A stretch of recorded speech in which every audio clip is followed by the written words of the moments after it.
Permisi.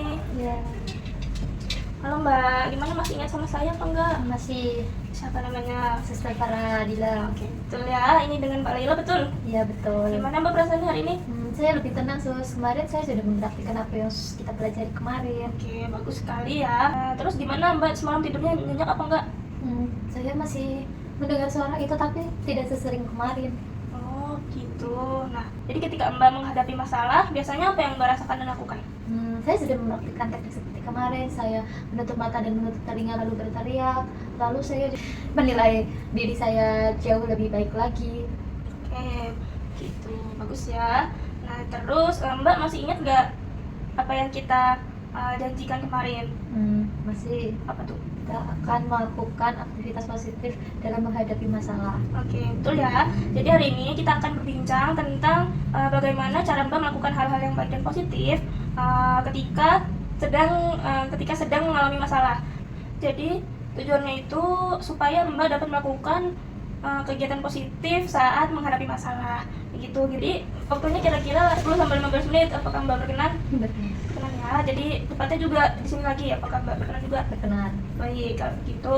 Jadi hari ini kita akan membahas kegiatan-kegiatan positif yang dapat Mbak lakukan ketika sedang mengalami masalah. Nah, tujuannya itu agar Mbak dapat menenangkan pikiran dan mengurangi perasaan stres yang datang akibat masalah tersebut.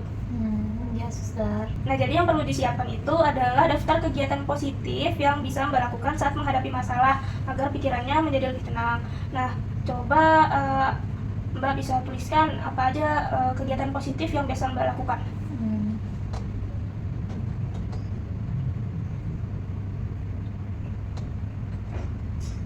Oke, bagus ya. Nah, jadi saat Mbak mengalami masalah, Mbak dapat melakukan kegiatan tersebut yang membuat Mbak sibuk dengan kegiatan yang positif.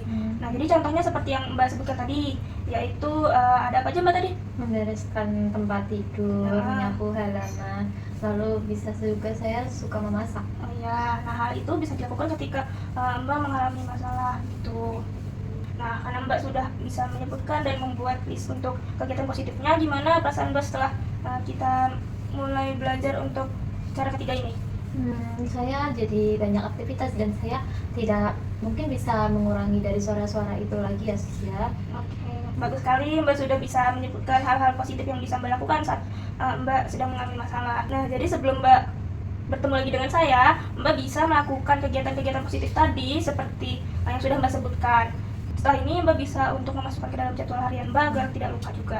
Pada pertemuan berikutnya, kita akan membahas tentang membuat rencana untuk masa depan. Iya, Gitu. Nah, untuk waktunya kira-kira pukul 9 lagi, apakah Mbak berkenan? berkenan. Tempatnya gimana kalau di sini lagi? Ya, saya nyaman di sini. Oke, kalau begitu saya izin pamit. Mbak bisa melanjutkan aktivitasnya lagi. Jika menghadapi masalah, jangan lupa untuk dilakukan latihan yang tadi kita pelajari. Iya, Mbak. Gitu. Saya pamit ya. Ya, terima kasih, sus. Ya.